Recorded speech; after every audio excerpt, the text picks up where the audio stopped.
single mother humiliated by her ex-husband at a business meeting discovers an unexpected protector in the city's most dangerous man, a billionaire mafia boss who sees in her everything he thought he'd lost forever.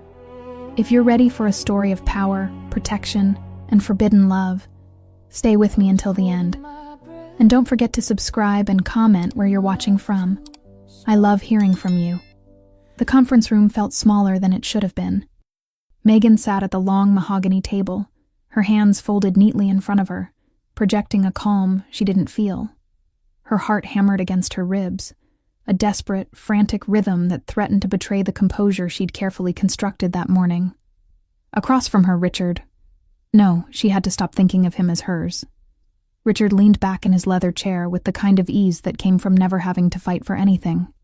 His new attorney, a sharp-eyed woman in an expensive suit, shuffled papers with practiced efficiency.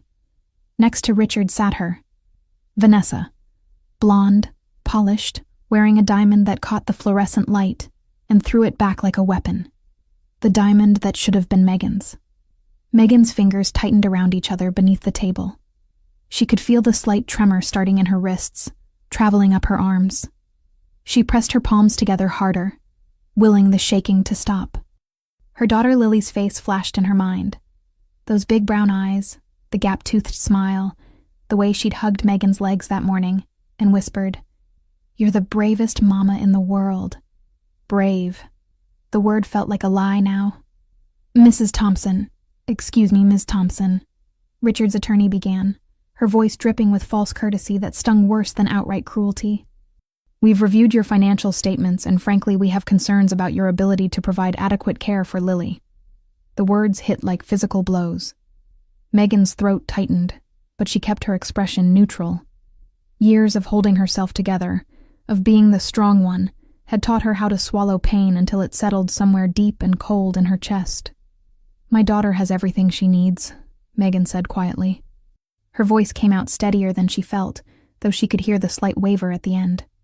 "We have a home, food, stability, a one-bedroom apartment in a questionable neighborhood," Richard interrupted, leaning forward with sudden animation.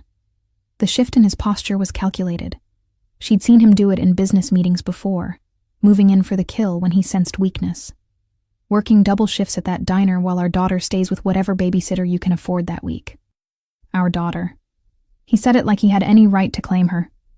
Like he hadn't walked out 2 years ago without looking back, leaving Megan 8 months pregnant and drowning in bills he'd racked up. "I work hard to provide for Lily," Megan said, and this time her voice cracked. She hated herself for it, for giving him that small victory. Richard's smile widened. It was the smile of a predator who'd just watched its prey stumble. "Work hard? You're a waitress, Megan. Meanwhile, I can offer Lily a proper home, private schools, opportunities. You can offer her money," Megan cut in, finding a spark of fire beneath the fear. Her hands unclenched, flattening on the cool wood of the table. "That's not the same as being a parent. You haven't seen her in 8 months. "Because you made it difficult," Richard countered smoothly, as if they'd rehearsed this. Maybe they had. Always with the excuses, the scheduling conflicts. But that's going to change. "My attorney is filing for primary custody." The room tilted. Megan gripped the edge of the table, her knuckles going white. The walls seemed to press in, the air growing thinner. She couldn't breathe properly. Short, shallow gasps that made her lightheaded. "You can't," she whispered. It came out broken, desperate. Everything she'd tried to hide. "We can," the attorney said, sliding a thick stack of papers across the table. "And we will. Unless you agree to Mr. Thompson's very generous visitation terms, which include extended summer custody and alternating holidays." Vanessa, silent until now, reached over and placed her manicured hand on Richard's arm. The gesture was possessive, deliberate. "We just want what's best for the child," she said, her voice syrupy sweet. "A stable home with 2 parents. Surely you can understand that." Something inside Megan shattered. The careful walls she'd built, the armor she wore every single day, cracked down the middle. Tears burned behind her eyes, and she blinked rapidly, refusing to let them fall. Not here. Not in front of them. "I need a moment," Megan said, pushing back from the table. Her chair scraped against the floor, a harsh, grating sound that echoed her internal scream. Take all the time you need, Richard said, magnanimous in his victory. We'll be here. Megan walked out on legs that didn't feel entirely solid. The hallway stretched before her, impossibly long, the walls a sterile white that hurt to look at. Her heels clicked against the tile, each step measured, controlled, even as everything inside her fell apart. She made it to the elevator, pressed the button, watched the numbers descend with agonizing slowness.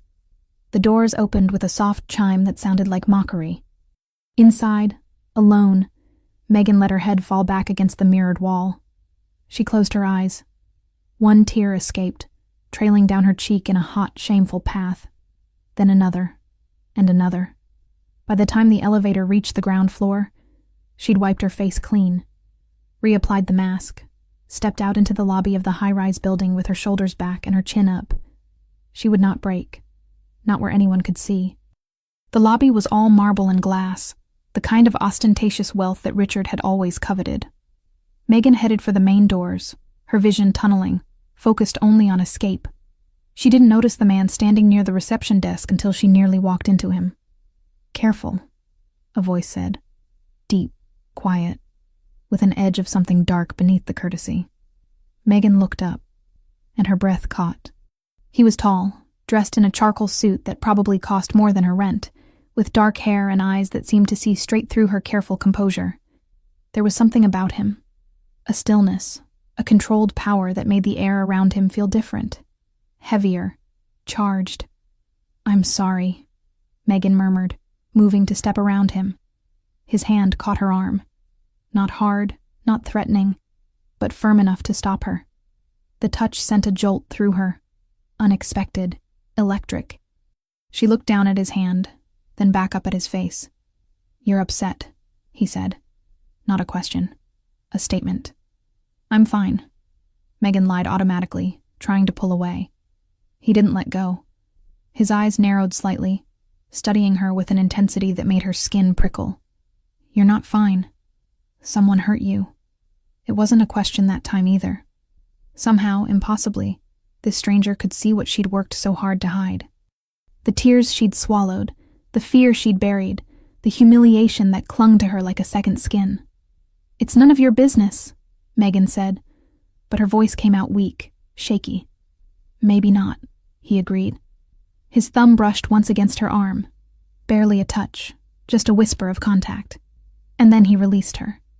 But I don't like watching people get kicked when they're down. Something in his tone made her look at him again. Really look. There was something dangerous in his eyes, something cold and ruthless, but beneath it, or maybe woven through it, was something else. Recognition. Understanding. Who are you? Megan asked. The corner of his mouth lifted in what might have been a smile, though it didn't reach his eyes. Someone who knows what it's like to feel powerless, and someone who decided a long time ago never to feel that way again. He reached into his jacket and pulled out a card. Simple, elegant, with just a name and a phone number. No title, no company. Just Andrew Moretti. If you need help, he said, pressing the card into her hand, call me.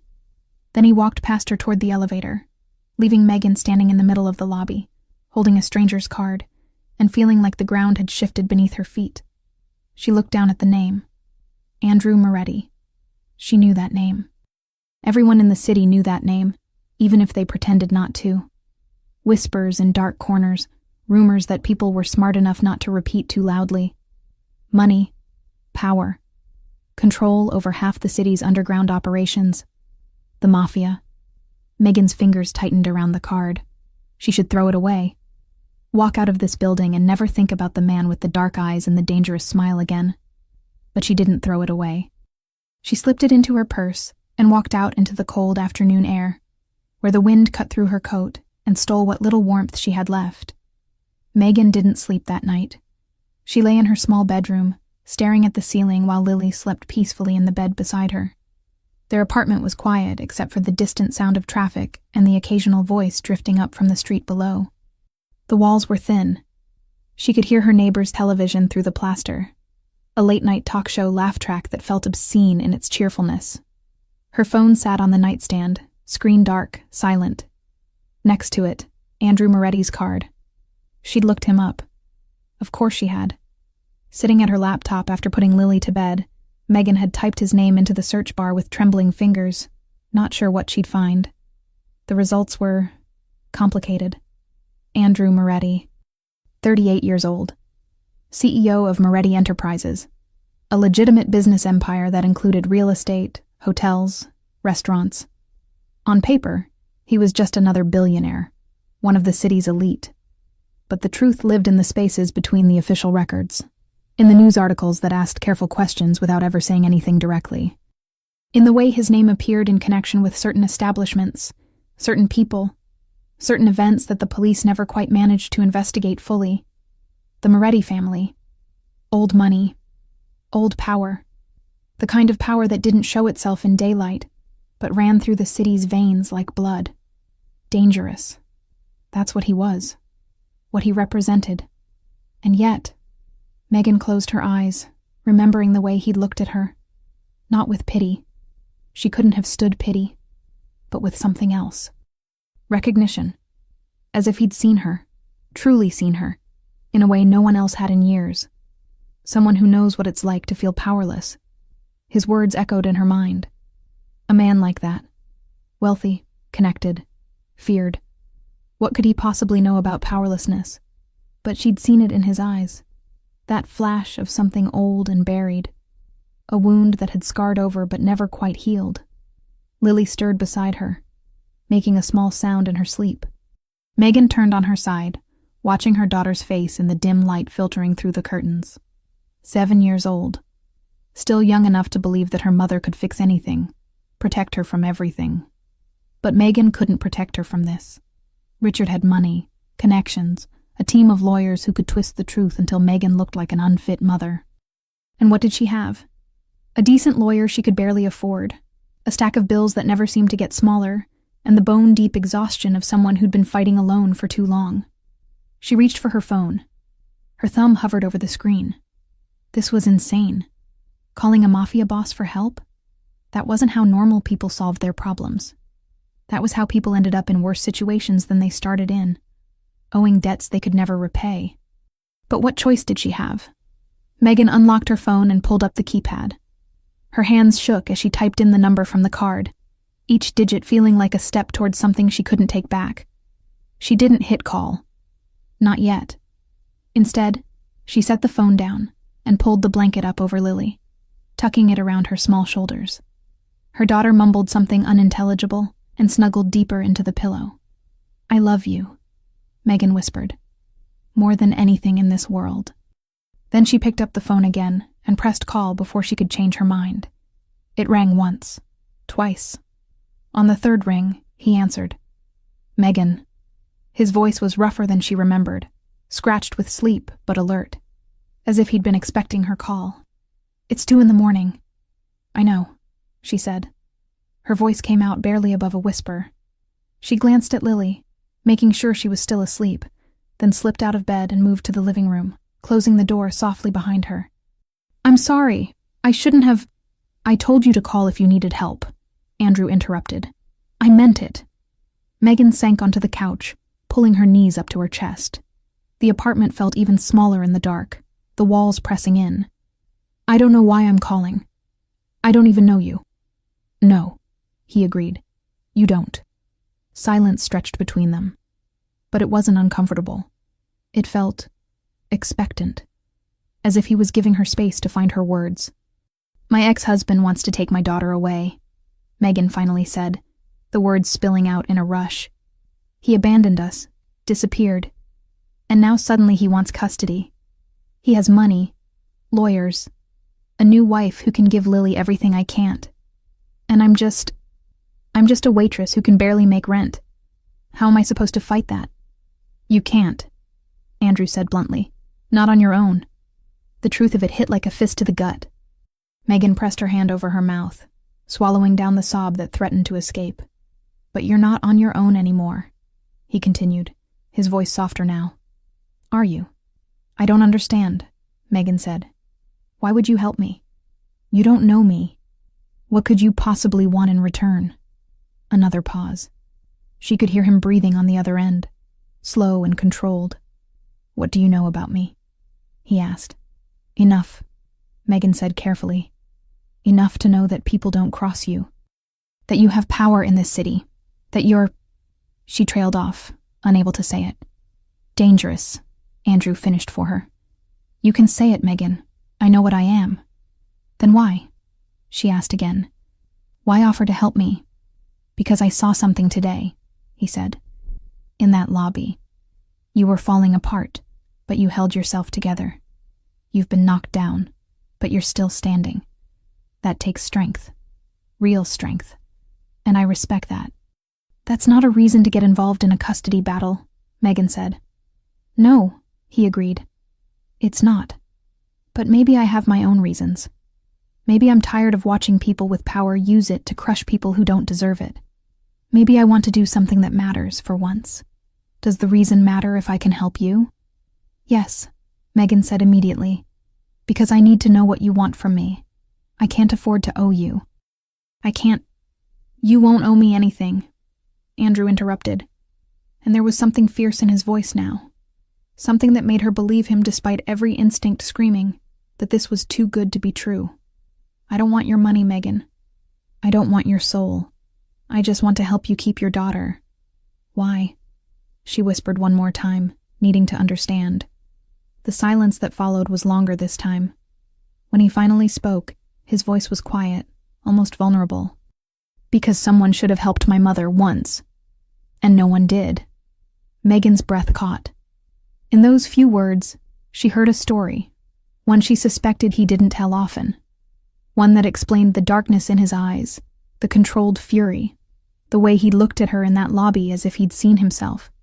Okay, she said before she could think better of it. Okay, help me. Meet me tomorrow, Andrew said. 4:00. There's a cafe on Westbridge Street, the Garden. Do you know it? I can find it, Megan said. Come alone. We'll talk about what happens next. All right. Megan, he said, just before she could hang up. You made the right choice. I promise you that. The line went dead. Megan sat in the darkness of her living room, phone still pressed to her ear, wondering if she'd just saved her daughter or damned them both. But when she finally went back to bed and wrapped her arms around Lily, she felt something she hadn't felt in years. Hope. Dangerous, fragile, terrifying hope. The Garden Cafe sat on a quiet corner of Westbridge Street, tucked between an antique bookstore and a florist. Megan had walked past it dozens of times, but never gone inside. The kind of place where a single cup of coffee probably cost more than her hourly wage at the diner. She stood outside now, her reflection staring back at her from the cafe's large windows. She'd changed clothes 3 times that afternoon, trying to find something that looked presentable. She'd finally settled on a navy dress, simple and modest, paired with the only pair of heels she owned that didn't have scuff marks. Her hair was pulled back in a neat bun. She'd even put on lipstick, though her hands had shaken so badly she'd had to wipe it off and start over twice. She looked like she was going to a job interview. Maybe she was, in a way. The cafe's door chimed softly as she pushed it open. Inside, the space was warm and intimate. Exposed brick walls, dark wood furniture, soft jazz playing from hidden speakers. Only a handful of tables were occupied, mostly by well-dressed professionals having quiet conversations over expensive pastries. And there, in the back corner, sat Andrew Moretti. He looked up as she entered, as if he'd sensed her arrival. Their eyes met across the room, and for a moment, Megan forgot how to move. He was even more imposing in the light of day. Or maybe it was just that she could see him clearly now, without the shock and emotion clouding her perception. He stood as she approached, a gesture of old-fashioned courtesy that seemed at odds with everything she knew about him. Megan, he said, pulling out the chair across from him. Thank you for coming. Thank you for... this, she said awkwardly, sitting down. The chair was more comfortable than it looked, upholstered in soft leather. Andrew sat back down, his movements controlled and precise. On the table between them sat 2 cups of coffee, steam still rising from them. I took the liberty, he said, noticing her glance. Latte, single shot. Was I right? How did you… Megan started, then stopped. Of course he'd know. A man like him didn't offer help without first learning everything he could about the person he was helping. You work at Rosie's Diner on 5th, Andrew said, as if reading her thoughts. You've been there for 18 months. You take the morning shift most days so you can be home when your daughter gets out of school. You drink lattes when you can afford them, black coffee when you can't. It should have felt invasive. It should have scared her. Instead, Megan felt something else, a strange sense of relief that someone, anyone, had paid enough attention to see her as more than just another struggling single mother. You've done your homework, she said quietly. I always do, Andrew replied. Richard Thompson, your ex-husband, married you right out of college, spent 7 years making you feel small, left you pregnant and bankrupt. He's currently working in his father-in-law's investment firm. Nepotism, not talent. His new wife, Vanessa, comes from money. Old money. The kind that opens doors and closes mouths. Each word was delivered with clinical precision, but Megan could hear the edge of contempt beneath them. Andrew wasn't just reciting facts. He was building a case. They want custody of Lily, Megan said, not because they love her or miss her. Richard wants to prove something, that he's changed, that he's responsible. And Vanessa… She paused, the words catching in her throat. Vanessa wants a perfect family for her perfect life, a ready-made daughter to dress up and show off. They won't get her, Andrew said with absolute certainty. You can't promise that, Megan said. You don't know. I can promise it, Andrew interrupted, leaning forward slightly. Because I don't make promises I can't keep. And I promise you, Megan, they won't take your daughter. The intensity in his voice, in his eyes, stole the breath from her lungs. This wasn't bravado or empty reassurance. This was a vow.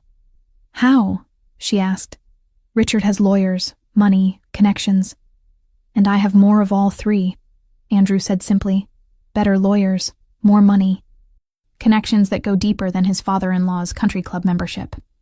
But why use them for me? Megan pressed. You said last night that you respect strength, that you want to help. But that's not enough. There has to be more. Andrew sat back, his expression unreadable. For a long moment he didn't speak, and Megan wondered if she'd pushed too hard, crossed some invisible line. Then he said, My mother was like you. The words hung in the air between them. She was strong, Andrew continued, his voice quieter now. Stronger than anyone I've ever known. But strength doesn't matter when you're up against people with power. My father, my biological father, was a wealthy man, important, connected. When he decided he was done with her, he took everything. The house, the money, any chance she had of starting over. She fought him in court for 2 years, trying to keep custody of me and my sister. Megan's chest tightened. She knew somehow how this story ended. She lost, Andrew said flatly. Not because she was a bad mother, because he had better lawyers, better connections, and a judge who golfed at his club. We were given to him, and he shipped us off to boarding schools. My mother, she didn't survive losing us. 6 months later, she was gone. Andrew, Megan whispered, his name feeling strange on her tongue. Too familiar, too intimate. I'm so sorry. Don't be, he said, and the walls came back up, his expression hardening. It was a long time ago, but I learned something from it. I learned that power is the only thing that matters in this world. Not justice, not fairness, not what's right. Just power. And I spent the rest of my life making sure I had enough of it that no one could ever do to me what my father did to my mother. Is that what this is? Megan asked. A chance to rewrite history? Andrew's eyes met hers, and in them she saw ghosts. Old pain, old rage, old grief that had calcified into something harder. Maybe, he admitted. Or maybe I just want to make sure that this time the person who deserves to win actually does. Megan reached for her coffee, needing something to do with her hands. The cup was warm, solid, real. She took a sip, letting the heat settle in her chest. What would this look like? she asked. If I accept your help. I assign you one of my attorneys, Andrew said, switching seamlessly into business mode. Marcus Chen, best custody lawyer in the state. He'll handle your case, build a defense that Richard's team can't touch. We'll also hire a private investigator to look into Richard's life. Men like him always have secrets. We just need to find them. That sounds expensive, Megan said. It is. I can't afford. You're not paying, Andrew cut in. I am. No, Megan said immediately. I can't let you do that. I already told you. I can't afford to owe you. And I already told you, Andrew said patiently. You won't owe me anything. Consider it an investment in doing the right thing. People like you don't invest without expecting returns, Megan said, the words coming out sharper than she intended. Andrew didn't look offended. If anything, he looked impressed. You're right. People like me don't. But maybe that's exactly why I'm doing this. To prove I can be something other than what people expect. Megan studied him across the table. The sharp lines of his face, the careful control in his posture, the darkness in his eyes that never quite went away. He was dangerous. She had no illusions about that. Men didn't build empires like his without being willing to do things that good people wouldn't. But there was something else there too. Something broken that recognized itself in her. Okay, she said finally. Okay. I accept your help.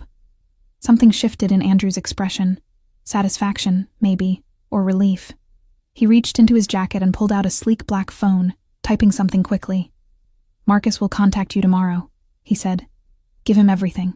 Documents, emails, any evidence you have of Richard's abandonment. Let him do his job. What about you? Megan asked. Will I see you again? Andrew looked up from his phone, and for just a second, his carefully constructed mask slipped. She saw something raw there, something hungry. Yes, he said.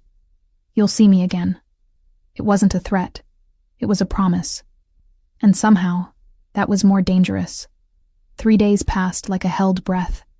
Megan went through the motions of her life, waking Lily up for school, making breakfast, working her shifts at the diner, coming home to help with homework. Everything looked the same from the outside. But inside, she felt like she was standing on the edge of a cliff, waiting to see if she would fall or fly. Marcus Chen called her the morning after her meeting with Andrew. His voice was professional but warm, the kind that immediately put people at ease. They met at his office, a sleek space in the financial district with floor-to-ceiling windows that overlooked the city. Mr. Moretti has briefed me on your situation, Marcus said, settling behind his desk with a legal pad and pen. I'm going to need you to walk me through everything, and I mean everything, from the moment you met Richard Thompson to yesterday. So, Megan told her story, all of it. The early days when Richard had been charming, attentive, full of promises about their future together. The slow erosion of her confidence as he criticized her choices, her appearance, her friends. The way he'd isolated her, made her dependent on him, convinced her that she was lucky he'd chosen her. The day she'd told him she was pregnant, and the look on his face. Not joy, but trapped panic. The creditors who'd started calling a month later, revealing debts she'd never known about. The empty bank accounts, the eviction notice. And Richard, packing a bag in the middle of the night, saying he needed space to figure things out, promising he'd be back, never coming back. Marcus took notes the entire time, his expression never changing. When she finished, her voice hoarse from talking, he set down his pen and looked at her with something that might have been respect. You've been through hell, he said simply, and you survived it. That's going to matter in court. Richard's lawyer said I'm unfit, Megan said, the words still stinging, that I can't provide for Lily the way he can. Richard's lawyers are going to say a lot of things, Marcus replied. Our job is to prove that money isn't the same as love, that stability isn't measured in square footage or private school tuition, that you've been there for your daughter every single day while he's been absent for 2 years. Will it be enough? Megan asked. Marcus leaned back in his chair, steeping his fingers. Honestly? In a fair world, yes. You're the primary caregiver. You have a stable home, a steady job, A clear history of putting your daughter first. But we both know the world isn't always fair. That's why I need Andrew, Megan said quietly. That's why you need me, Marcus corrected gently. Andrew opened the door, but I'm the one who's going to win this case. Trust me, Megan. This is what I do. She wanted to trust him.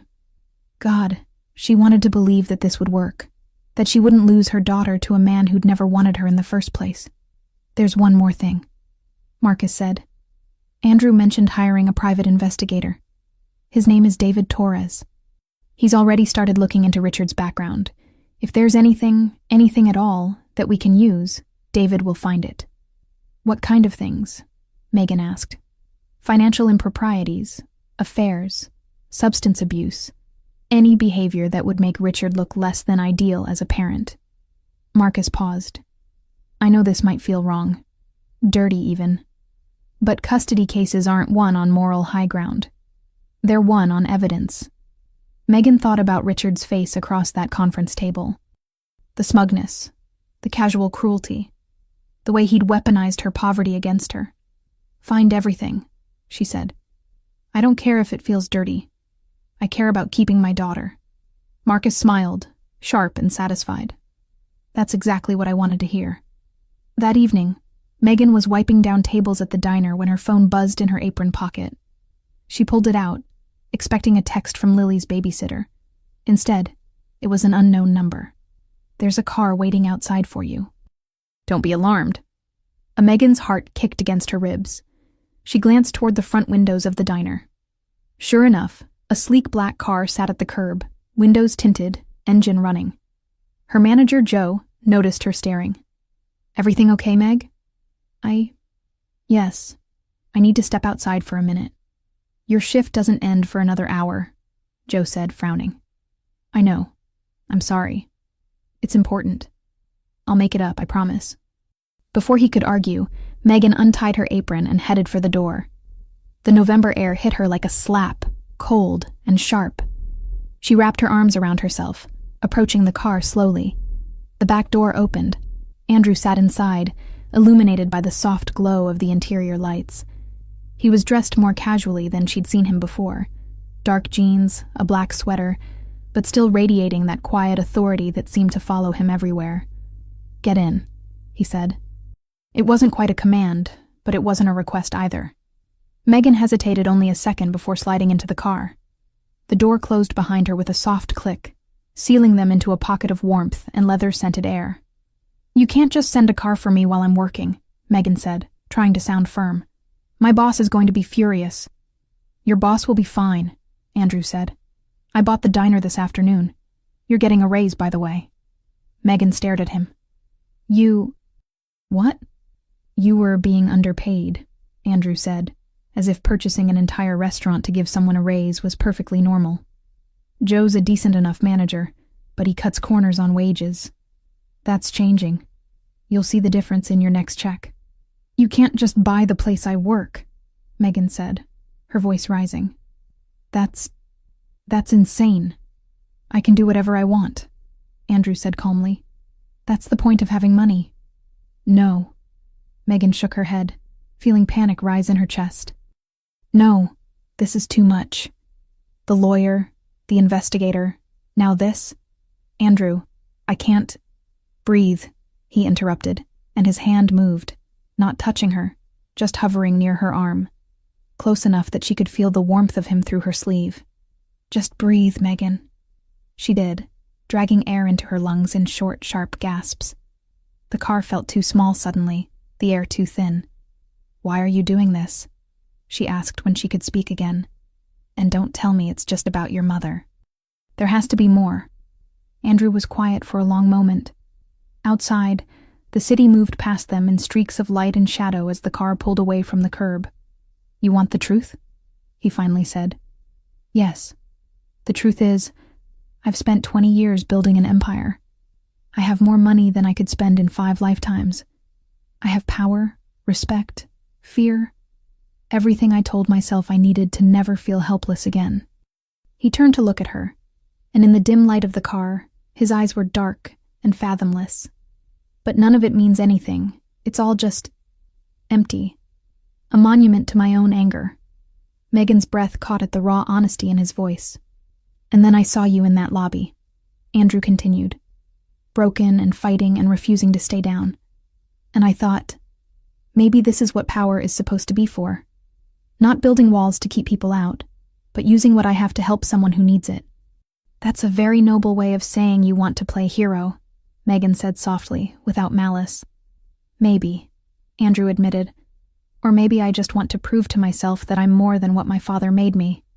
The vulnerability in his words cracked something open in Megan's chest. This wasn't the dangerous Mafia boss everyone whispered about. This was just a man, scarred and searching, trying to be something better than his past. Where are we going? She asked. Somewhere you can stop pretending to be fine for 5 minutes, Andrew said. The car wound through the city streets, moving away from the noise and lights of downtown into quieter neighborhoods. Eventually, they pulled up in front of a building Megan recognized, one of the luxury high-rises that overlooked the river. This is where you live? She asked. Penthouse, Andrew confirmed. Come up. I want to show you something. Every instinct screamed that this was a bad idea.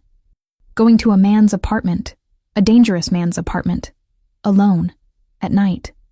But Megan found herself trusting him anyway. Or maybe it was just that she was so tired of being afraid, of second-guessing everything, of holding herself together every single second. Maybe she just wanted 5 minutes to breathe. They rode the elevator in silence, Andrew's presence a solid weight beside her. The doors opened directly into his penthouse. No hallway, no other apartments. Just his space. Megan stepped out and felt her breath leave her body. Floor-to-ceiling windows dominated the far wall, offering a view of the city that looked like something from a movie. The space was minimalist but warm. Dark wood, soft lighting, expensive furniture that somehow still felt comfortable. This is, she started. Home, Andrew finished, or as close as I've come to one. He moved to the windows, and Megan followed. The city spread out below them. Millions of lights against the darkness. From up here, it looked almost peaceful. Beautiful, even. I come up here when I need to remember why I do what I do, Andrew said. All those lights, every single one of them is a person, a life, a story. Most of them good people just trying to survive. And down there, in the darkness between the lights, are the people who prey on them. The Richard Thompsons of the world. And what are you? Megan asked, turning to look at him. Are you one of the lights or one of the dark spaces? Andrew's smile was sad. I'm both. I've done things, Megan. Things I can't take back. Things that would make you walk out of here and never look back if you knew. But I've also tried, in my own way, to protect people who can't protect themselves. It doesn't balance out. It never will. But it's something. Megan should have been afraid. She should have demanded to know what things he'd done, what darkness he carried. Instead, she said, "Thank you." Andrew turned to her, surprise flickering across his face. "For what?" "For seeing me," Megan said simply. "For caring when you didn't have to. For making me feel like I'm not fighting this alone anymore." Something shifted in the air between them. The space that separated them suddenly felt charged, electric. Andrew took a step closer, and Megan's heart began to race. "You're not alone," he said, his voice rough. "Not anymore." He reached up slowly, giving her every chance to step back. When she didn't, his hand cupped her face, gentle, reverent, as if she were something precious that might break. "Megan," he said, and her name on his lips sounded like a prayer. She knew she should stop this. Knew that getting involved with him, emotionally, romantically, in any way beyond the professional help he was offering, was dangerous, complicated, wrong. But when he lowered his head, when his lips brushed against hers in a kiss that was soft and questioning, she didn't pull away. She kissed him back. It wasn't desperate or hungry. It was careful, tender, full of all the things neither of them knew how to say. His other hand came up to frame her face, and Megan's hands found his chest, feeling the steady beat of his heart beneath her palms. When they finally broke apart, both breathing hard, Andrew rested his forehead against hers. "This is a bad idea," he said. "Terrible," Megan agreed. "We should stop." "We should." Neither of them moved. "I can't promise you anything," Andrew said, his voice barely above a whisper. "I can't promise I'm a good man, or that being close to me won't bring darkness into your life, but I can promise I'll protect you and Lily, with everything I have." Megan pulled back just enough to meet his eyes. In them, she saw the same thing she felt. Fear and longing tangled together. The terrifying possibility of something real. "That's enough," she said. "For now, that's enough."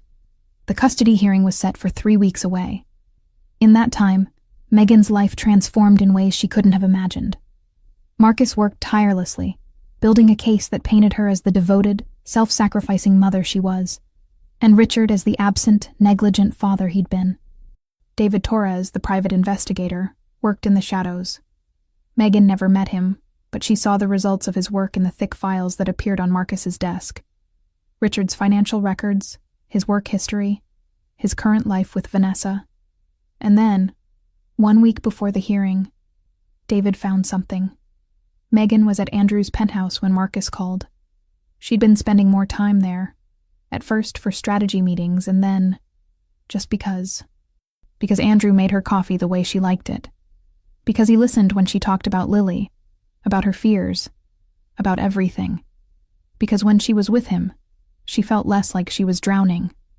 "Marcus," Andrew said, putting the call on speaker. "What do you have?" "Gold," Marcus said, and even through the phone, Megan could hear the satisfaction in his voice. "Richard's been embezzling from his father-in-law's firm. Not much. Small amounts. Barely noticeable. But consistent." David traced it back 6 months. Megan's hand flew to her mouth. "Oh my God." "There's more," Marcus continued. "Vanessa doesn't know, but her father is starting to suspect. There was an internal audit last month that flagged some irregularities. Richard's been covering his tracks, but not well enough." "Why would he steal?" Megan asked. "He has money, a good job. Gambling debts." David's voice came over the line.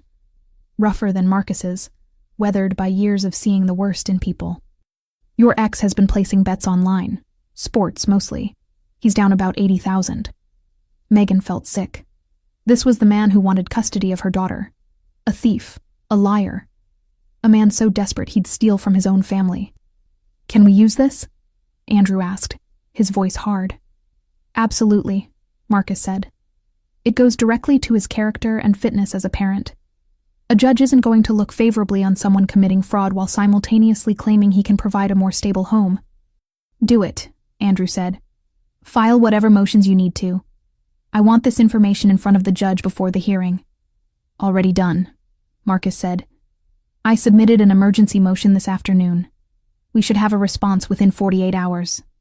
After they hung up, Megan sat on Andrew's couch, her hands shaking. She should have felt triumphant, vindicated. This was exactly what they'd been looking for. Evidence that Richard wasn't the upstanding father he pretended to be. But all she felt was tired. "Hey," Andrew said softly, sitting beside her. Not touching, just present. "This is good news." "I know," Megan said. "I know it is. It's just... God, Andrew. What am I doing? Using a private investigator to dig up dirt on my ex? Letting a mafia boss buy my workplace and hire lawyers I could never afford? When did I become this person?" "You became this person the moment you decided to fight for your daughter," Andrew said firmly. "There's no shame in using every resource available to protect her." "But these aren't my resources," Megan said, finally turning to look at him. "They're yours. And I still don't understand why you're doing this. The story about your mother, I believe that's part of it. But there's something else. Something you're not telling me." Andrew's jaw tightened. For a moment she thought he wouldn't answer. Then he stood, moving to the window, putting distance between them. "You're right," he said. "There is something else." Megan waited, her heart pounding. "My sister," Andrew said quietly. "Elena. She was 10 when our father got custody of us. 15 when she ran away from boarding school. 17 when she married a man twice her age who promised to take care of her. He paused, and Megan could see his reflection in the window, the tight set of his shoulders, the way his hands clenched at his sides. 20 when he put her in the hospital for the third time. Andrew, I didn't know, he continued, his voice raw. I was in college, building my empire, so focused on gaining power that I didn't notice my sister was trapped. By the time I found out, it was almost too late. I got her out, got her safe, made sure her husband never came near her again. But the damage was done. She's better now, stronger, but she'll never be who she could have been if someone had protected her earlier. Megan stood, crossing the room to stand beside him. That's not your fault, isn't it? Andrew asked, finally looking at her. His eyes were haunted. I had power even then. Money, connections. I could have checked on her, made sure she was okay, but I was too busy proving something to a dead man. Too busy becoming exactly what my father always said I'd be. What did he say? Megan asked softly. Andrew's laugh was bitter. That I was cold, ruthless, that I'd never care about anyone but myself. He reached up, almost touching her face, then dropped his hand. He was right, for a long time. And then I met you. The words hung in the air between them, weighted with meaning. Andrew, Megan breathed. You asked why I'm doing this, he said. The truth? It started as atonement, a way to make up for failing Elena. But somewhere along the way, it became about you. About this feeling I get when you smile, when you talk about Lily, when you fight even though you're terrified. You make me want to be better than I am. And that's dangerous. Why dangerous? Megan asked, even though she knew no answer. Because men like me don't get happy endings, Andrew said. We don't get the girl in the white picket fence and the normal life. We get power and loneliness and the knowledge that we can never escape what we've done. Megan reached up and did what Andrew hadn't. She touched his face, cupping his jaw, feeling the scratch of stubble against her palm. Maybe you're wrong. Maybe you get to decide what ending you have. And what ending would you give me? Andrew asked, his voice rough. One where you stop punishing yourself for things you can't change, Megan said. One where you let yourself be happy. Andrew's hand came up to cover hers, pressing her palm more firmly against his face. I don't know if I remember how to be happy. Then let me teach you, Megan said. And she kissed him. This kiss was a powerful acknowledgement of their connection, deep and certain. Andrew's arms came around her, pulling her close, and Megan melted into the embrace. She could feel the tension in his body, the barely controlled restraint, as if he were afraid of breaking her. I won't break, she whispered against his lips. I'm stronger than I look. I know, Andrew said, resting his forehead against hers. God, I know. That's what terrifies me. Because if you break anyway, if being close to me hurts you, I'll never forgive myself. Then don't hurt me, Megan said simply. Choose to be the man you want to be, not the man you're afraid you are. Andrew pulled back just enough to look at her, and in his eyes, she saw something shift, a decision being made, a door opening. Stay, he said. Tonight.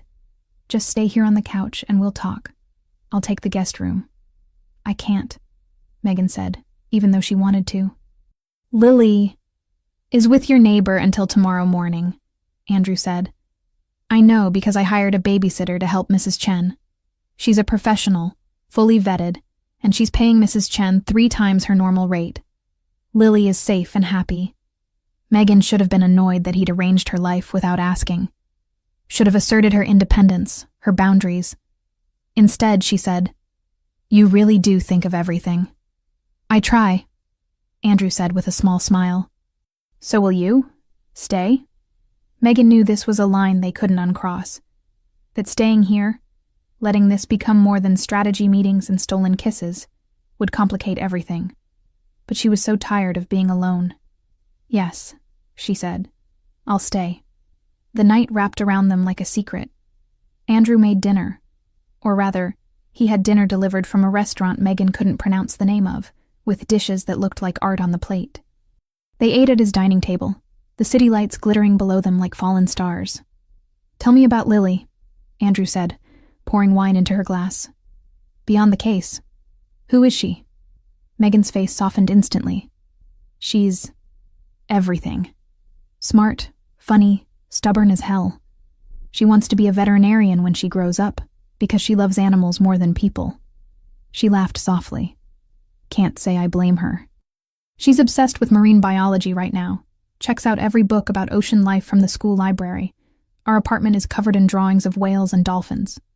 "She sounds remarkable," Andrew said, and he meant it. The warmth in his voice was genuine. "She is," Megan said. "She's the best thing I've ever done. The only thing I got right." "You've gotten more than one thing right," Andrew said quietly, his eyes holding hers across the table. Heat bloomed in Megan's chest. She took a sip of wine, needing something to do with her hands. "What about you? Tell me something real. Something that's not in the papers or the rumors." Andrew considered this, swirling the wine in his glass. "I hate violence," he finally said. Megan blinked in surprise. "You? What?" "I hate it," Andrew repeated. "The conflict, the fear, the waste of it all. But it's necessary sometimes in my world.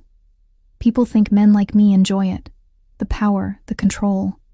But every time I have to make a call that ends in violence, a part of me dies a little more." The confession was raw, honest in a way that made Megan's heart ache. "Then why stay in that world?" she asked. "You have enough money to walk away, start over." "It's not that simple," Andrew said. "The Moretti family has roots that go back 3 generations.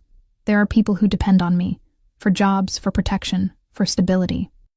If I walk away, what happens to them?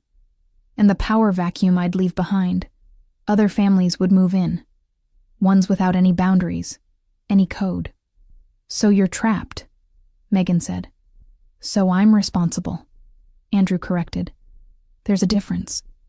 Megan thought about that, about the weight he carried, the impossible choices he made every day.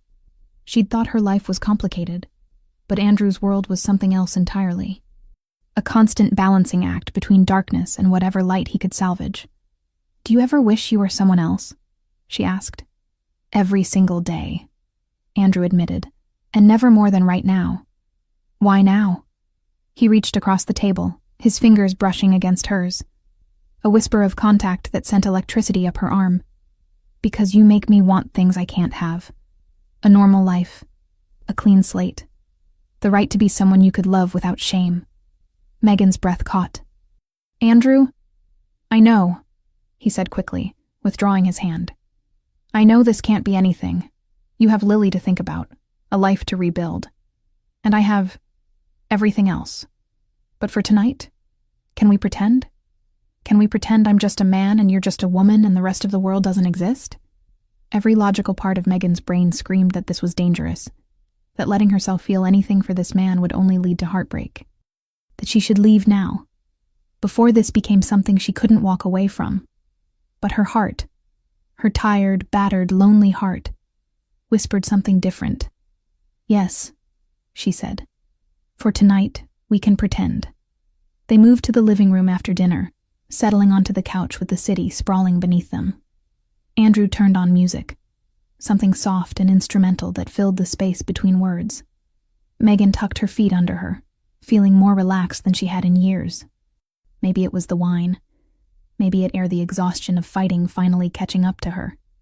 Or maybe it was just him, the way he looked at her like she was the only thing in the world that mattered. "Can I ask you something?" Andrew said. His arm stretched along the back of the couch behind her, not quite touching, but close enough that she could feel the heat of him. "Depends on the question," Megan said. "What did you want to be? Before Richard? Before Lily? Before everything? What was your dream?" No one had asked her that in so long that Megan had to think about it, reaching back through layers of disappointment and survival to remember the girl she'd been. "A writer," she finally said. "I wanted to write novels, stories that made people feel something, that helped them escape their own lives for a little while." She laughed, but it came out sad. "God, that sounds so naive now." "It sounds beautiful," Andrew said. What stopped you? Life, Megan said simply. College, then Richard, then bills, then pregnancy.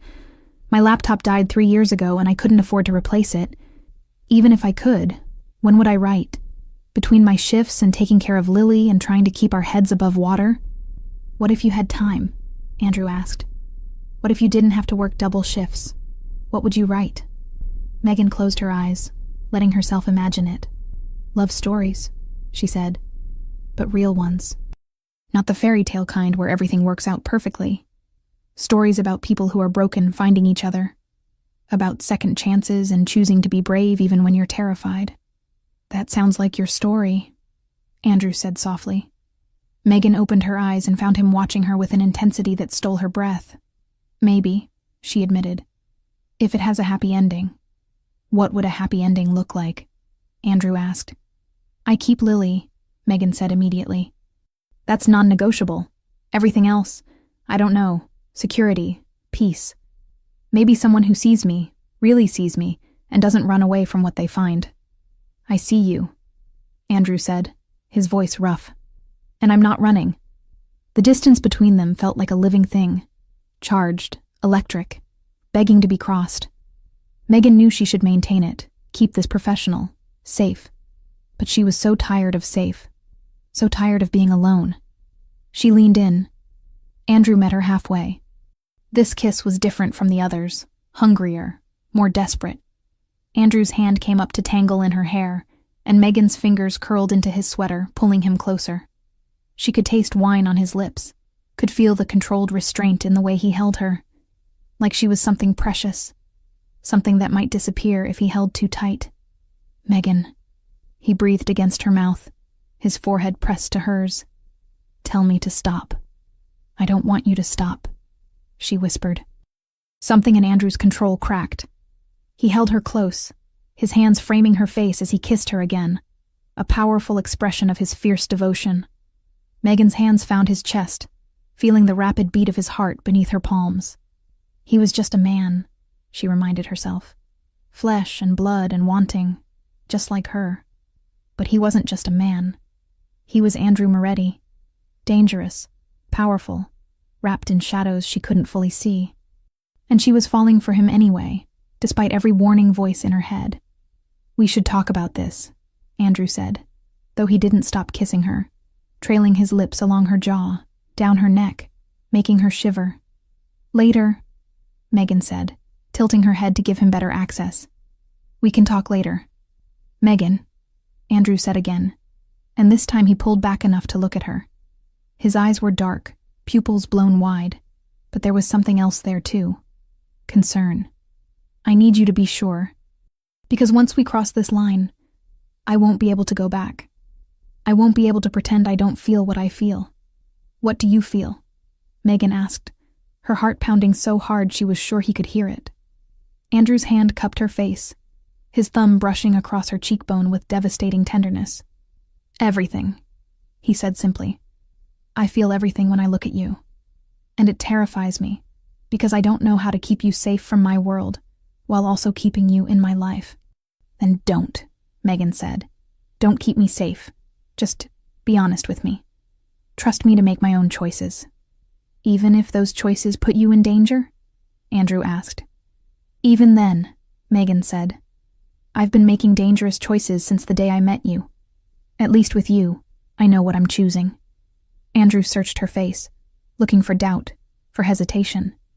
When he found none, something shifted in his expression. Surrender, maybe, or acceptance.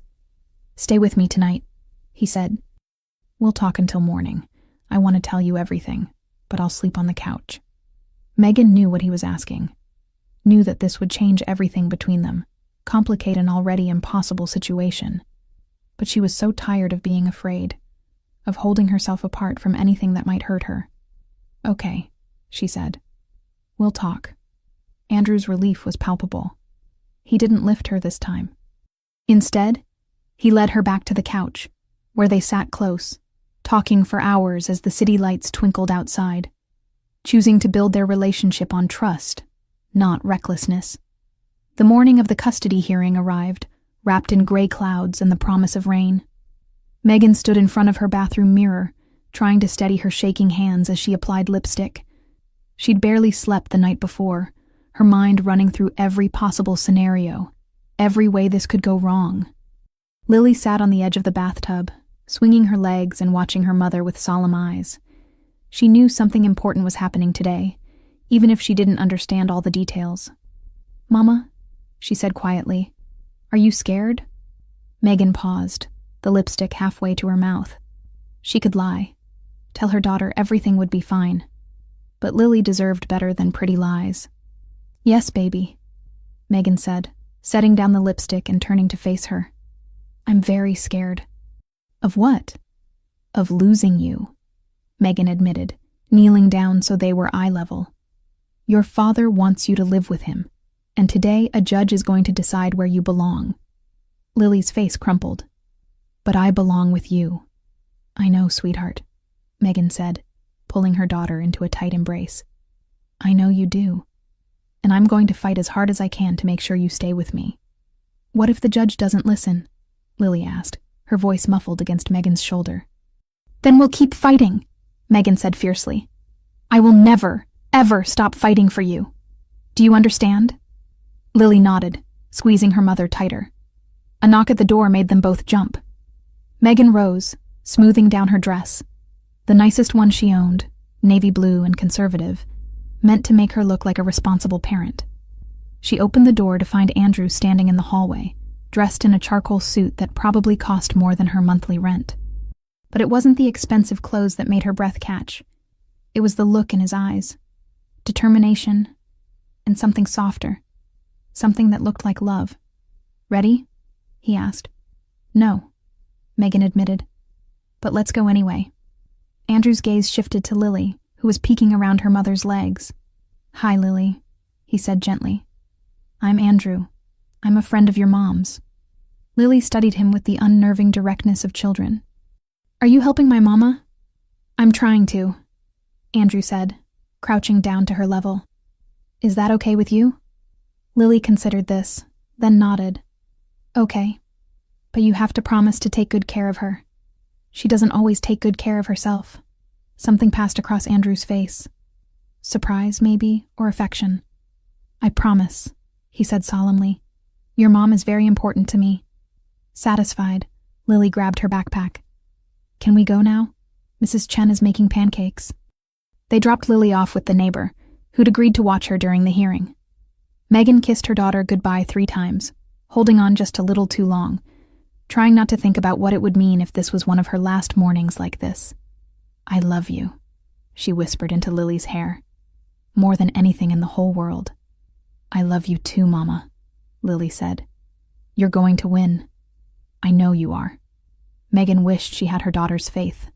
The courthouse was everything Megan had feared.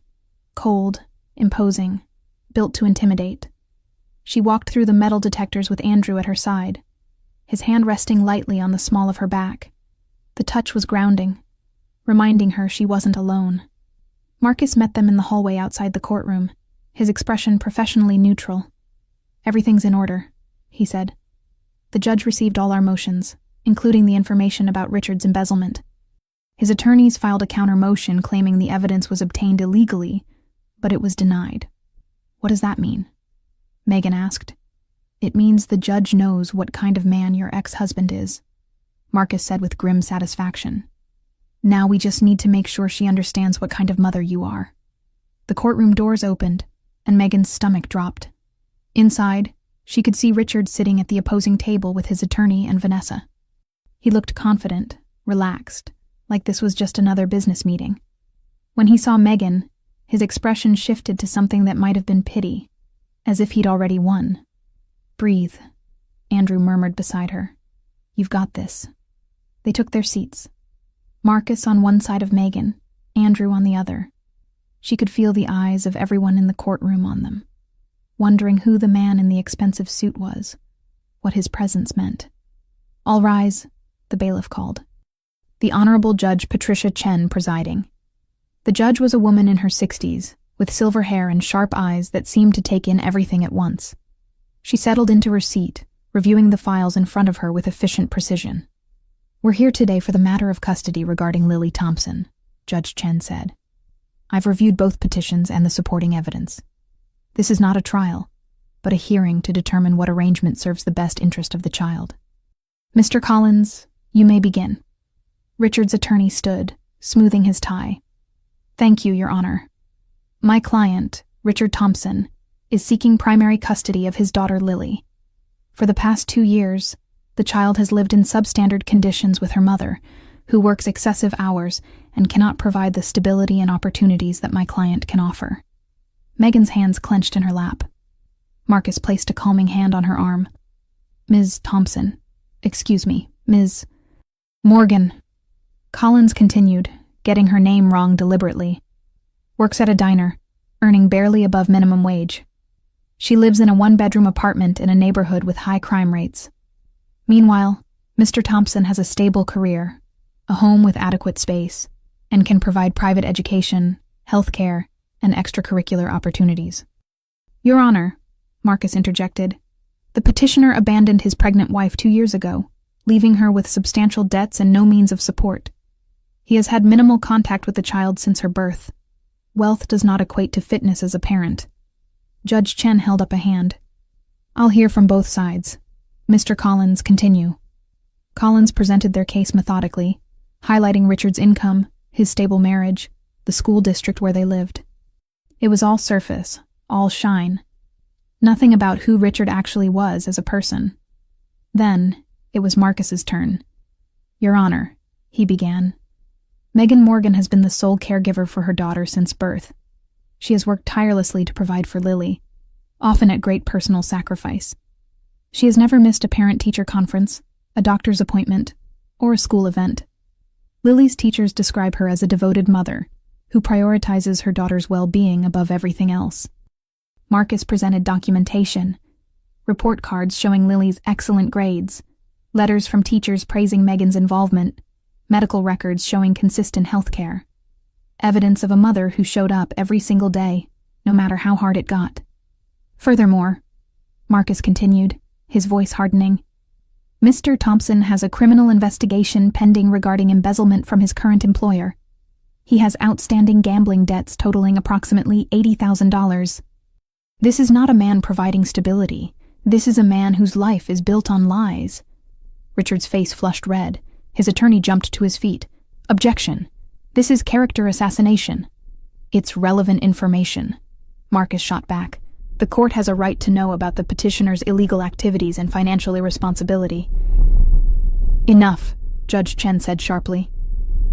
Mr. Collins, your client's financial improprieties are a matter of record. They will be considered. Ms. Morgan, would you like to make a statement? Megan stood on shaking legs. This was it. Her chance to speak, to fight for her daughter. She looked at Andrew, who gave her an almost imperceptible nod of encouragement. Your Honor, Megan began, her voice quiet but steady. I'm not rich. I can't offer Lily private schools or vacations in Europe. But I can offer her love. I can offer her stability, not the kind that comes from money, but the kind that comes from knowing that no matter what happens, her mother will be there. I've been there for every scraped knee, every nightmare, every triumph. I've read her bedtime stories when I was so tired I could barely keep my eyes open. I've held her when she cried and celebrated with her when she succeeded. Her voice grew stronger as she continued. Richard left us when things got hard. He chose himself over his family. And now he wants to take Lily because it's convenient, because it makes him look good. But parenting isn't about looking good. It's about showing up. And I've shown up every single day. Tears streamed down her face, but she didn't wipe them away. Let the judge see her emotion, her passion, her absolute refusal to give up. Please, Megan said, please don't take my daughter away from the only home she's ever known. I'm begging you. The courtroom was silent. Judge Chen's expression was unreadable. Mr. Thompson, she said, stand up. Richard stood, his confidence finally wavering. Why now? Judge Chen asked. Why, after 2 years of minimal contact, are you suddenly interested in custody? I made mistakes, Richard said, but I've changed. I can provide a better life. A better life than one with her mother who has been there since day one? Judge Chen interrupted. Mr. Thompson, I've read the investigation reports. I know about the embezzlement, the gambling, the debts. You're not seeking custody because you've changed. You're seeking it because you want to appear reformed to your employer and your wife's family. Am I wrong? Richard's mouth opened and closed. No words came out. Judge Chen turned her sharp gaze to Megan. Ms. Morgan, your devotion to your daughter is clear. However, I do have concerns about your living situation and financial stability. Megan's heart sank. Which is why, Judge Chen continued, I'm ordering Mr. Thompson to pay child support retroactively from the date of Lily's birth, plus ongoing support. Additionally, primary custody will remain with Ms. Morgan. Mr. Thompson will have supervised visitation rights, pending the resolution of his legal issues. The words took a moment to sink in. She'd won. She'd actually won. Megan's legs gave out, and she sank back into her chair. Marcus was saying something, shaking her hand, but she couldn't hear him over the roaring in her ears. Andrew's hand found hers under the table, squeezing tight. Across the room, Richard looked like he'd been punched. Vanessa was pale, her perfect composure cracking. Court is adjourned, Judge Chen said, banging her gavel. It was over. Lily was hers. Megan barely remembered leaving the courtroom. One moment she was sitting there, numb with relief, and the next she was in the hallway with Andrew's arms around her, holding her up as the reality of what had just happened crashed over her in waves. You did it, Andrew murmured into her hair. God, Megan, you did it. We did it, she corrected, pulling back to look at him. His eyes were bright, not with tears, but with something fierce and proud. I couldn't have done this without you. Yes, you could have, Andrew said. You're stronger than you know. Marcus approached, a rare smile on his professional face. Congratulations, Ms. Morgan. I'll file all the necessary paperwork today. Child support will be processed through the court system, and we'll arrange supervised visitation with Mr. Thompson. You should have the first payment within 2 weeks. 2 weeks. Money that would mean she could breathe, could stop working double shifts, could maybe even start saving for something beyond next month's rent. Thank you, Megan said, her voice thick with emotion. Thank you for everything. It was my pleasure, Marcus said. Winning cases like this, the ones that actually matter, those are the ones I live for. He shook Andrew's hand. I'll send you my final invoice. Send me hers too, Andrew said, nodding toward Megan. Andrew, no, Megan started. Yes, Andrew said firmly. You're not arguing about this, not today. Marcus excused himself, leaving them alone in the busy courthouse hallway. People streamed past, lawyers, defendants, families caught up in their own dramas. But Megan only saw Andrew. I need to go get Lily, she said. Tell her the good news. I'll drive you, Andrew offered. They made it halfway to the exit when a voice stopped them cold. Megan. Wait. She turned to find Richard standing there, Vanessa conspicuously absent. He looked smaller somehow, diminished. The confidence that had always armored him had cracked, leaving something raw and almost human underneath. What do you want? Megan asked, and was proud that her voice didn't shake. Richard faltered, running a hand through his hair. I wanted to say I'm sorry. For everything. For leaving, for the debts, for trying to take Lily. You were right. I wasn't doing it for her. I was doing it for me. Megan studied the man she'd once loved, once built her whole life around. She waited for anger, for vindication, for any of the emotions she'd imagined feeling in this moment. Instead, she just felt tired. Okay, she said simply. Richard blinked. Okay, that's it? What do you want me to say? Megan asked. That I forgive you? I don't. At least not yet. But I also don't have the energy to hate you anymore. You're Lily's father. You'll always be part of her life. So we'll figure out how to make the visitation work, and we'll be civil for her sake. But you and me? We're done. We've been done for a long time. Something like relief crossed Richard's face. I know. I needed you to know that I see it now. What I lost. What I threw away. Then don't throw away your chance to know your daughter, Megan said, Show up for the visitations. Be consistent. Prove that you've actually changed, instead of just saying it. Richard nodded. I will. I promise. He walked away, shoulders hunched, looking nothing like the man who'd tried to destroy her just hours ago. Andrew's hand found the small of Megan's back. You okay? Yeah, Megan said, surprised to find it was true. I think I am. Mrs. Chen's apartment smelled like maple syrup and coffee when they arrived. Lily was at the kitchen table, drawing a picture of what appeared to be a dolphin riding a motorcycle. She looked up when the door opened, her eyes going wide. Mama! Megan dropped to her knees, catching her daughter as she launched herself across the room. Hey, baby. Did you win? Lily asked, pulling back to search her mother's face. Do I get to stay with you? You get to stay with me, Megan confirmed, and the words felt like a benediction. Forever. Lily's face split into the biggest smile Megan had ever seen. I knew it! I knew you would win! Well, your mama had some help, Mrs. Chen said from the kitchen doorway, wiping her hands on a dish towel. She looked at Andrew with open curiosity. You must be the friend. Andrew Moretti, he said, offering his hand. Thank you for taking care of Lily. Mrs. Chen's eyes widened slightly at the name. She knew who he was, what he represented, but she shook his hand anyway. She's a good girl. No trouble at all. Can Andrew come home with us? Lily asked, still clinging to her mother. To celebrate? Megan looked at Andrew, suddenly uncertain. They'd spent the night together, crossed lines that couldn't be uncrossed. But bringing him into her home, into Lily's world, that was different. That was making this real in a way that terrified her. If it's okay with your mom, Andrew said carefully, reading her hesitation. Megan thought about all the reasons to say no. The complications, the dangers, the impossibility of their situation. But she also thought about how he'd held her when she fell apart, how he'd fought for her, how he'd looked at her like she was worth fighting for. It's okay with me, she said. Megan's apartment had never felt smaller than it did with Andrew standing in the middle of her living room.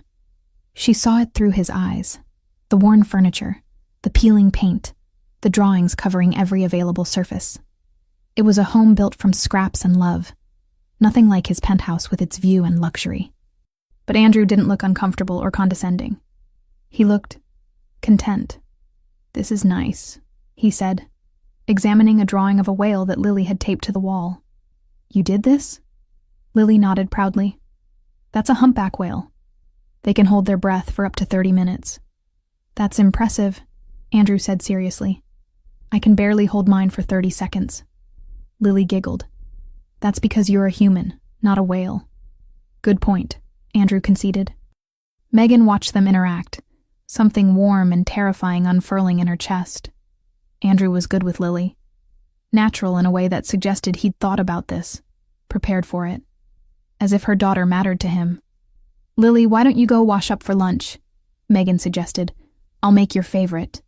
Grilled cheese? Lily asked hopefully. With tomato soup, Megan confirmed. Lily darted off to the bathroom, leaving Megan alone with Andrew. The apartment felt too quiet suddenly, too intimate. She's wonderful, Andrew said softly. You've done an amazing job with her. She makes it easy, Megan said. Most of the time. Andrew moved closer, close enough that she could feel the warmth radiating from him. Megan, we need to talk about what happens next. I know, Megan said, though she'd been trying not to think about it. You've done what you set out to do. You helped me keep Lily, and I'll be forever grateful for that. But I understand if you need to step back now. Your life, your world, it's not compatible with mine. What if I don't want to step back? Andrew asked. Megan's heart stuttered. Andrew, I'm serious, he said. What if I want this? You, Lily, dinners in small apartments and drawings of whales on the walls. What if I want the thing I never thought I could have? You can't, Megan said, even though saying it felt like tearing something vital out of her chest. You're Andrew Moretti. You have responsibilities, obligations, a world that doesn't include single mothers and their 7-year-old daughters. I can make it include you, Andrew said intensely. I can protect you, keep you safe from anything dark in my life. No, Megan interrupted. You can't promise that. You said it yourself. There's always danger in your world, and I can't expose Lily to that. I won't. The words hung between them like a sentence. Andrew's jaw tightened. So what are you saying? That last night meant nothing? That we're just walking away from this? I'm saying that last night was goodbye, Megan said, forcing the words out even as they destroyed her. I care about you, Andrew, more than I should. But I'm a mother first, and my daughter's safety comes before everything else. Even this. Even you. Megan, please, she said, and her voice cracked. Please don't make this harder than it already is. You've given me so much. My daughter, my freedom, a chance to start over. But I can't give you what you want. Not when it puts Lily at risk. Andrew looked like she'd physically struck him. His hands clenched at his sides, and she could see him fighting for control. I would never let anything happen to her, he said fiercely. Or to you. I know you believe that, Megan said gently. But you can't control everything. And the moment something from your world touches my daughter, I'll never forgive myself. Or you. The sound of water running in the bathroom stopped. Lily would be back any second. I need you to leave, Megan said quietly. Before she gets attached. Before this becomes harder than it already is. Andrew stared at her for a long moment, and Megan saw everything she felt reflected in his eyes. Longing, grief, and underneath it all, understanding. He knew she was right, even if he hated it. Okay, he finally said. Okay, but Megan, if you ever need anything, ever, you call me. Promise me that. I promise, Megan said, though she knew she never would. Andrew moved toward the door, then paused. In 2 steps he was in front of her, his hand cupping her face with devastating tenderness. I would have loved you, he said quietly. If you'd let me. I would have loved you both so much. Then he kissed her, soft and sad and final, and walked out of her apartment. Megan stood frozen in the middle of her living room, listening to his footsteps fade down the hallway. Only when she heard the building door close did she let herself sink onto the couch, pressing her fist against her mouth to hold in the sob that wanted to escape. Mama? Lily's voice came from behind her. Where did Andrew go? Megan wiped her eyes quickly, pasting on a smile before turning around. He had to leave, baby. He has work to do. Oh, Lily said, disappointed. I liked him. He was nice. Yeah, Megan said softly. He was. Will we see him again? Megan thought about Andrew's dark eyes, his careful hands, the way he'd looked at her like she was something precious. She thought about the life they could never have, the future she'd just walked away from. No, sweetheart, she said. I don't think we will. 6 months passed like water through cupped hands. Megan fell into a new rhythm, one built on child support payments that arrived like clockwork, work shifts that no longer required her to be gone before Lily woke and home after she slept, and supervised visits with Richard that were awkward but peaceful. She'd been promoted to assistant manager at the diner. The raise wasn't much, but combined with the support payments, it meant she could finally breathe. She'd even started saving, a little jar on top of the refrigerator where she dropped spare bills, dreaming of maybe, someday, being able to afford a 2-bedroom apartment. Lily was thriving. Her grades were excellent.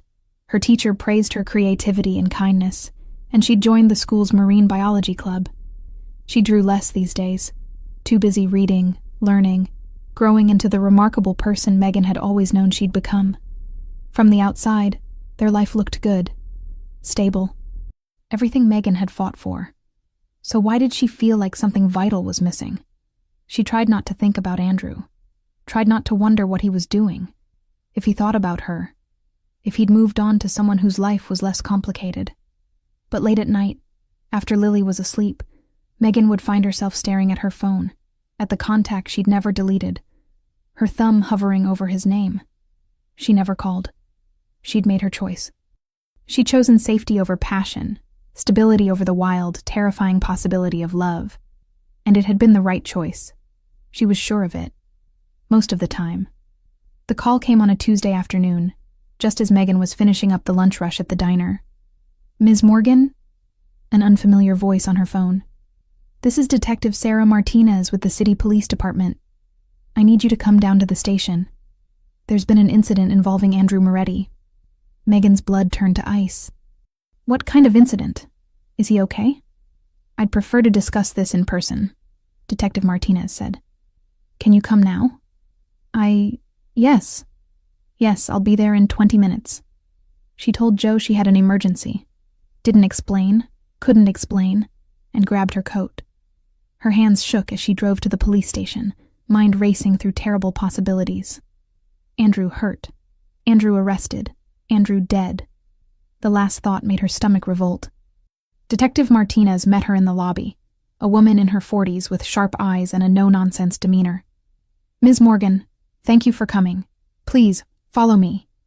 They went to an interrogation room.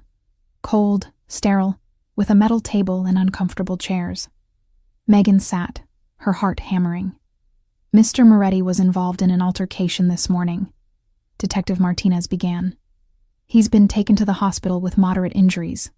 Nothing life-threatening," she added quickly when Megan gasped. "But the circumstances of the altercation are complicated." "What happened?" Megan asked. Detective Martinez slid a folder across the table. Inside were crime scene photos, an alley, broken glass, evidence of a struggle. "Your ex-husband was attacked," Detective Martinez said. "He was assaulted by 3 men. They would have killed him if Mr. Moretti hadn't intervened." Megan stared at the photos, trying to process. "Andrew saved Richard?"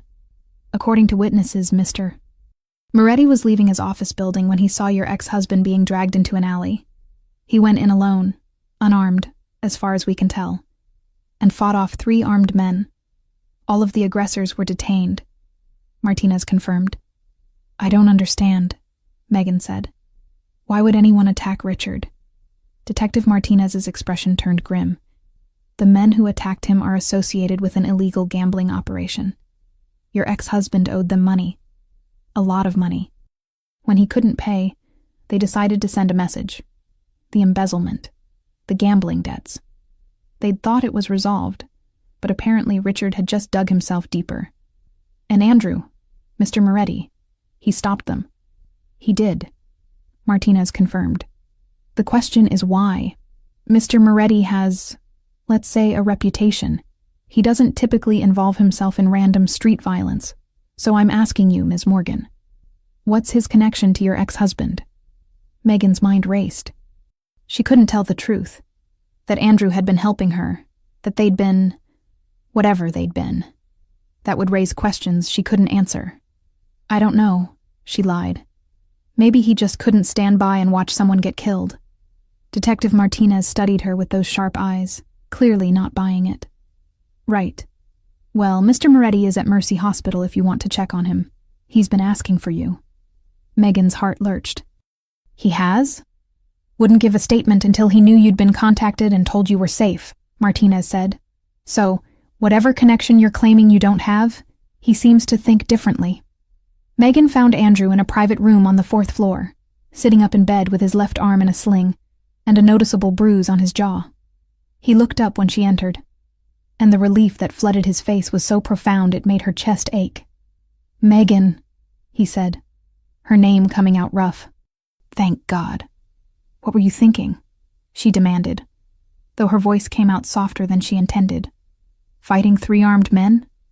You could have been killed." "They were going to kill him," Andrew said simply. "Your ex-husband. And I know you don't love him anymore, but Lily does. She needs her father, even if he's an idiot who can't stop making the same mistakes." Megan sank into the chair beside his bed, suddenly exhausted. "You did this for Lily?" "I did it for you," Andrew corrected. "Because you're the kind of person who would blame yourself if something happened to him and you could have prevented it. Because you've been through enough pain. And I'll be damned if I let more of it touch you if I can stop it." "Andrew, I know what you're going to say," he interrupted. "That you made your choice. That we can't be together because of my world, my dangers. And you're right. You're absolutely right. He paused, his eyes intense on hers. But that doesn't mean I stopped caring. It doesn't mean I stopped wanting to protect you and Lily from everything bad in this world. Even if I can't be part of your lives, I can still do that much. Tears burned in Megan's eyes. You're going to get yourself hurt trying to protect us from a distance. Maybe, Andrew said with a sad smile. But at least I'll die knowing I did something that mattered. Don't, Megan said sharply. Don't talk like that. She reached for his hand without thinking, the uninjured one, and threaded her fingers through his. His grip tightened immediately, like he'd been waiting for permission to hold on to her. I've missed you, Andrew said quietly. Every single day. It's pathetic, really. I'm a grown man running an empire, and all I can think about is a woman in a small apartment who makes grilled cheese for her daughter and dreams of writing stories. I've missed you too, Megan admitted. So much it physically hurts sometimes. Then why are we doing this? Andrew asked. Why are we staying apart when we both want the same thing? Because wanting isn't enough, Megan said. Because I have to think about Lily. I think about Lily too, Andrew interrupted. Every decision I make, I ask myself if it would make her safer or put her at risk. And I've been working, Megan, really working. I've been restructuring my business, cutting ties with anything illegal, making legitimate investments. It's slow and it's complicated, but I'm doing it. Because I want to be someone you don't have to be ashamed of. Someone Lily could be proud to know. Megan stared at him, hardly daring to believe. You're leaving that life? The Moretti family business? I'm transforming it, Andrew said, into something clean, something real. It'll take time, maybe years, but I'm committed. Because you showed me that there's more to life than power and revenge. You showed me what actually matters.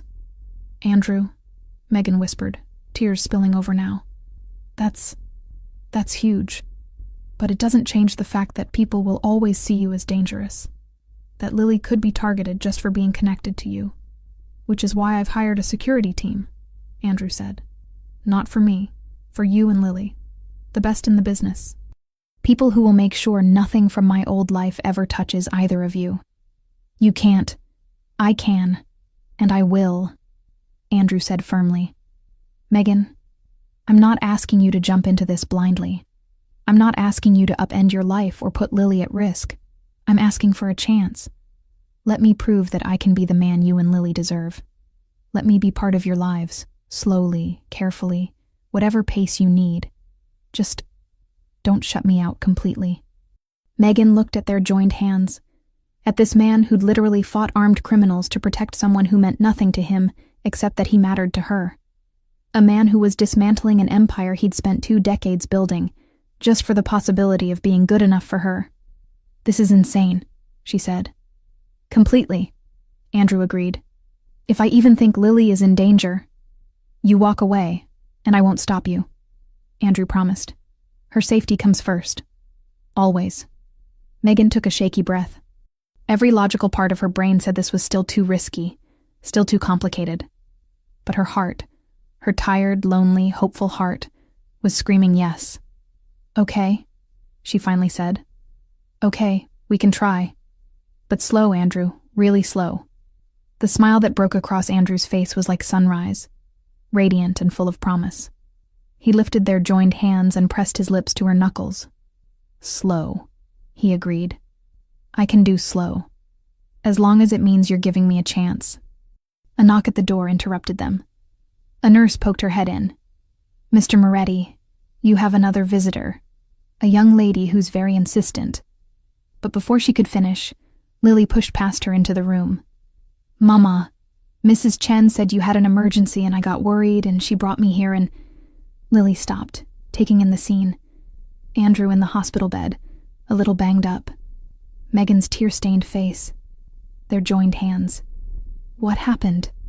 Lily asked, her eyes going wide. Megan opened her mouth, not sure what to say, but Andrew spoke first. I got into a fight protecting someone, he said honestly. And I got a little banged up. But I'm okay. Lily approached the bed slowly.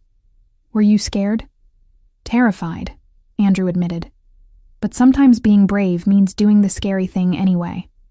Lily considered this, then looked at her mother. Is Andrew staying this time? Or is he going to leave again? The directness of the question stole Megan's breath.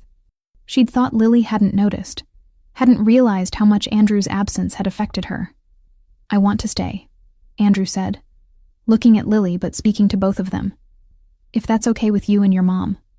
Lily turned her serious gaze on Megan. Is it okay with you, Mama? Megan looked at her daughter, smart, perceptive, deserving of honesty. And she looked at Andrew, broken and healing, trying so hard to be better. Yeah, she said softly. It's okay with me. Lily's face split into a grin. Then, surprising them both, she climbed carefully onto the hospital bed and wrapped her arms around Andrew's neck. Good, she said, because you make Mama happy, and I like it when she's happy. Andrew's good arm came up to hug her back, and Megan saw his eyes go bright with unshed tears. I like making your Mama happy too, he said quietly. And you, I like making both of you happy.